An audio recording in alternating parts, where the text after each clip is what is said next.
Assalamualaikum warahmatullahi wabarakatuh. Salam guru penggerak. Tergerak, bergerak, dan menggerakkan. Perkenalkan, saya Novida Ismi Aziza, calon guru penggerak angkatan 10 Kabupaten Lumajang. Saya berasal dari SMP Negeri 2 Pasru Jambe. Pada video kali ini, saya akan memaparkan mengenai koneksi antar materi modul 1.3 visi guru penggerak. Terdapat pertanyaan pemantik, apa yang Bapak dan Ibu pahami mengenai kaitan peran pendidik dalam mewujudkan filosofi pendidikan Ki Hajar Dewantara dan profil pelajar Pancasila pada murid-muridnya dengan paradigma inquiry apresiatif atau IA di sekolah Bapak dan Ibu? Inquiry apresiatif yaitu merupakan pendekatan yang mengidentifikasi nilai-nilai positif, mengidentifikasi kekuatan-kekuatan, dan berkolaborasi serta bekerjasama dalam mencapai tujuan. Bagaimanakah koneksi antar materi dari modul 1.1 Filosofi Pendidikan menurut Ki Hajar Dewantara dengan modul 1.2 Nilai dan Peran Guru Penggerak serta modul 1.3 tentang visi guru penggerak? Guru penggerak harus memiliki visi yang sejalan dengan pemikiran Ki Hajar Dewantara, yaitu pendidikan yang berhamba pada murid. Artinya, semua yang dilakukan itu harus berfokus pada kepentingan murid. Visi guru harus berorientasi pada menuntun murid untuk mencapai keselamatan yang setinggi-tingginya dengan bertumpu pada kodrat alam dan kodrat zaman. Visi guru penggerak harus jalan dan mampu berkontribusi dalam mewujudkan generasi emas Indonesia yang berkarakter sesuai profil pelajar Pancasila, yaitu beriman, bertakwa kepada Tuhan Yang Maha Esa, dan berakhlak mulia, berkebinekaan global, bergotong royong, mandiri, bernalar kritis, dan kreatif. Visi dapat terwujud jika seorang guru penggerak memiliki dan menerapkan nilai-nilai guru penggerak sebagai berikut: berpihak pada murid, mandiri, reflektif, kolaboratif, dan inovatif. Serta guru penggerak harus menerapkan perannya menjadi pemimpin pembelajaran, menggerakkan komunitas praktisi, menjadi coach bagi guru lain, mendorong kolaborasi, dan mewujudkan kepemimpinan murid. Dalam mewujudkan visi tentu tidaklah mudah, terdapat hambatan dan rintangan. Namun, guru penggerak harus selalu bersemangat dan konsisten, serta berkolaborasi untuk menggali potensi-potensi dan kekuatan-kekuatan yang dimilikinya, serta menggunakan pendekatan yang disebut dengan inquiry apresiatif. Pertanyaan kedua yaitu revisi dan rumuskan dengan penuh keyakinan visi yang telah Bapak dan Ibu buat berdasarkan jawaban pertanyaan di atas ke dalam sebuah visi yang membuat Bapak dan Ibu bersemangat ketika membacanya dan menggerakkan hati setiap orang yang membacanya. Setelah mempelajari koneksi antar materi dari modul 1.1, 1.2, dan 1.3, saya merevisi visi saya menjadi terwujudnya murid yang unggul dalam Imtak dan Iptek, berbudaya belajar, berkecakapan abad 21, dan berkebinekaan global.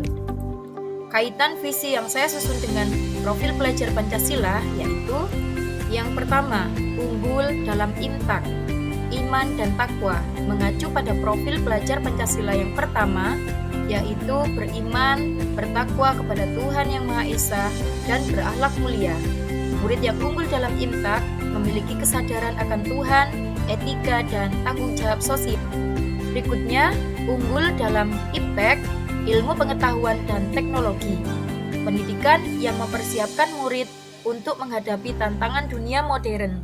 Hal ini melibatkan pemahaman mendalam tentang ilmu pengetahuan, teknologi, dan inovasi. Berbudaya belajar berkaitan dengan profil pelajar Pancasila mandiri. Murid yang memiliki semangat belajar yang tinggi, mereka akan aktif mencari pengetahuan, berpartisipasi dalam diskusi, dan terbuka terhadap pemahaman baru. Berkecakapan abad 21 atau 4K, kreatif, kritis, komunikatif, dan kolaboratif. Kreatif artinya mereka mampu berpikir kreatif dan menghasilkan solusi yang inovatif. Kritis, murid diharapkan mampu menganalisis informasi secara kritis, dan mengambil keputusan berdasarkan bukti. Komunikatif, yaitu mereka mampu berkomunikasi dengan baik secara lisan dan tertulis. Dan kolaboratif, mereka mampu bekerja sama dalam tim dan menghargai perbedaan.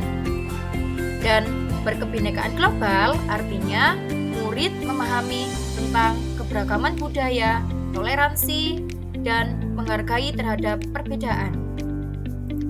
Berdasarkan visi yang saya susun, saya membuat prakarsa perubahan, meningkatkan motivasi belajar murid untuk mewujudkan murid yang berbudaya belajar. Tahapan inquiry apresiatif atau BAKJA yaitu buat pertanyaan utama, ambil pelajaran, gali mimpi, jabarkan rencana, dan atur eksekusi. Tahap yang pertama adalah buat pertanyaan utama.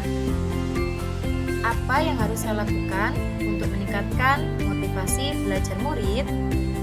Tindakannya adalah mencari informasi dari berbagai sumber seperti buku, jurnal, maupun internet untuk mempelajari cara meningkatkan motivasi belajar murid dan berdiskusi dengan rekan sejawat tentang cara meningkatkan motivasi belajar murid.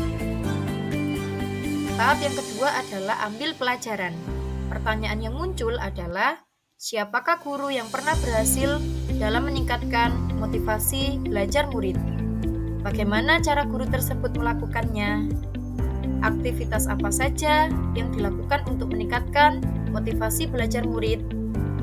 Situasi apa saja yang selama ini mendukung meningkatkan motivasi belajar murid? Dan keterampilan apa saja yang sudah saya kuasai untuk meningkatkan motivasi belajar murid?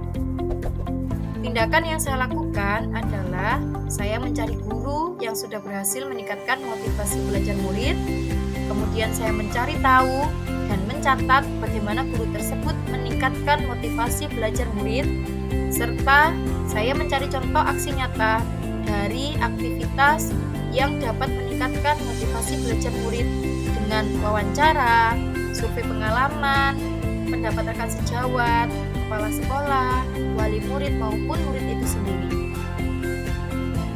Tahap yang ketiga adalah gali mimpi.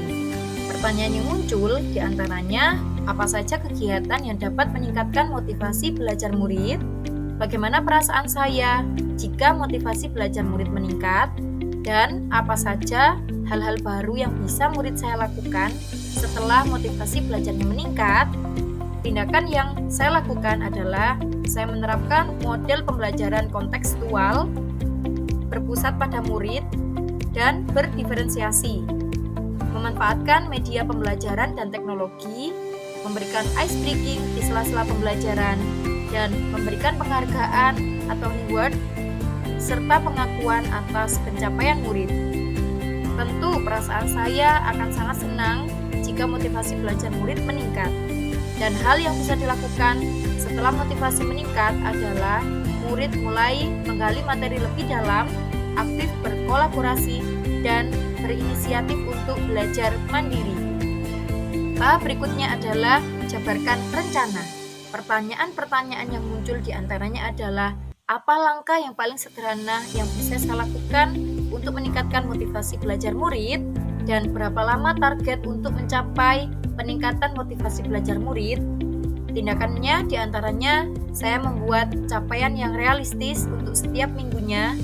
Kemudian target yang saya pilih adalah periode pendek, yaitu periode harian atau mingguan. Dalam periode pendek, saya dapat melihat perubahan kecil dalam motivasi murid. Sebenarnya bisa kita memilih periode menengah, yaitu bulanan atau semester, maupun periode panjang, yaitu setahun atau lebih. Dan tahap yang kelima adalah atur eksekusi.